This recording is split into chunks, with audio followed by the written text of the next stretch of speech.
નમસ્કાર ખેડૂત મિત્રો, અત્યારે આપણે આ ખેતીગ્રો પરાની ઓરણી લીધી છે. હમણાં 2 દિવસ થયા અને કાલે એના શ્રી ગણેશ કર્યા છે. બરાબર, એટલે વાવેતરની દૃષ્ટિએ તમે જુઓ અને મજબૂતાઈ તો એકદમ સરસ જોરદાર રિઝલ્ટ છે. બરાબર, હવે હું તમને આનું પારા અને ક્યારા બતાવું છું. બરાબર,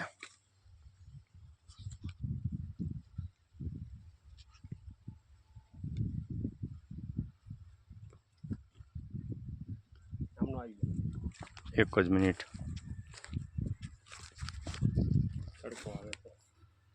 તડકો છે એટલે દેખાય નહીં. છાંયાથી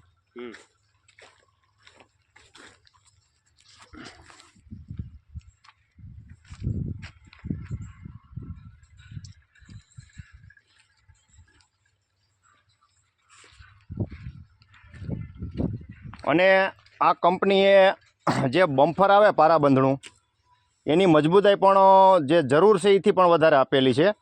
અને પાછળના જે ડમ્પર રોડવાળા જેક આપેલા છે આમાં, એની સિસ્ટમ પણ બહુ સારી છે.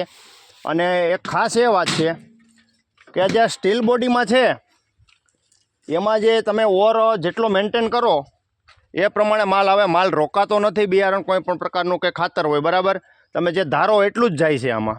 અને આમાં એવું ફિટિંગ કરેલું છે કે આમાં એક વાળવાનો પણ તમે કહો કે દોરાવા એટલો પણ આમાં ફરક ક્યાંય ફિટિંગમાં છે નહીં. બરાબર, અને બીજા નંબરમાં કે જે કંપનીના ઓનર છે, જેના માલિક, એને તમે જેવું કહો એવું કામ આપણને કરી આપે છે. બરાબર, કે ખેડૂત એમ કે આવું અમારે કરવું છે એવું પણ એ કરી આપે છે. બરાબર, જો આ સિસ્ટમ મને આ રીતની બધી એને ફિટ કરી આપી છે.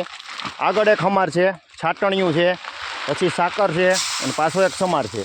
બરાબર, અને મજબૂતાઈથી તમે જો વાત કરો તો એમાં કાંઈ ઘટે એમ જ નથી. અને બહુ જોરદાર રિઝલ્ટ છે, સારામાં સારું. અને હવે અમારે જે અહીંયા હું અત્યારે વાવવા આવ્યો છું એ ખેડૂતના આપણે રિવ્યૂ લઈએ કે ખેડૂત શું કહે છે, કઈ રીતનું વાવેતર થાય છે, ક્યારા કેવા થાય છે, પારા કેવા થાય છે. હવે તમે કેશુભાઈ 2 શબ્દ બોલો. બહુ હાઈ ક્લાસ છે. મહેન્દ્રભાઈ નવો દંતર લઈ આવ્યા છે, એટલે દંતરે એવો હુતરી છે, હુતરાઓ અને પારા એવા હાઈ ક્લાસ થાય છે. અને વાવેતર બહુ સોલિડ થાય છે, સરસ. કાંઈ ઘટે નહીં.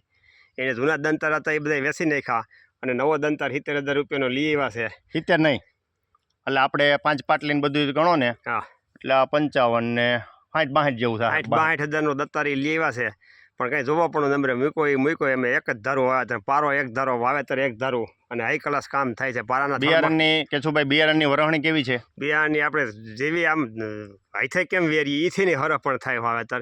અને પારાની સાઈડમાં એવી આમ માપે હાઈ ક્લાસ હાયરું થાતી જાય છે. અમુક લોકો પારા માથે હાયર કરે છે, એવી ઘઉં છાંટવા પડે છે બિયારણ. આ પારામાં છાંટવું નહીં, પણ કારણ કે આપણે દાંતાનું મેન્ટેન એડજસ્ટ એ રીતે કરીને પૂરેલા છે. હા, અને એમાં પારાના થડમાં હાયરું થઈ જાય એટલે પારાની જે જગ્યા આપણે પડી રહીએ વધારાની એ પડી ન રહીએ, પારાની નજીક હાયરું થાય છે થડમાં. બરાબર, એટલે ઉપર તમને કોઈ હાયર કરવાની જરૂર નહીં. અમુક ખેડૂત ઉપર હાયર કરે છે એ ખોટી માન્યતા છે. એ કટર આખું એ લોકોને ઉપર પારામાં છાંટેલા હોય એને હાલે, પણ જેને દાંતડે હોય વાઢવા છે એને ઘઉં ઉપડી જાય એટલે ભેગી ધૂળ આવે અને આમ લંબાવવું પડે વાઢવામાં. બરાબર, એટલે કામ બહુ સારું છે. નવી સિસ્ટમનો દંતર લઈ પોતે જ બનાવડાવ્યો છે માથે બેહીન, એટલે એમાં કંઈ જોવા પણ નથી. બહુ કામ સારું થાય. અને રોટરની સિસ્ટમ પણ બહુ સરસ છે, જે તમે ઉપયોગ કરવો હોય. કારણ કે જે ધાણામાં હું 4 નંબર વાપરતો એની જગ્યાએ એકદમ પટલી રોટર મેં વાપરી, તો છતાંય મારે બિયારણમાં સારું પડ્યું. કારણ કે પાછળની ફેરી બહુ મસ્ત છે આની. બરાબર,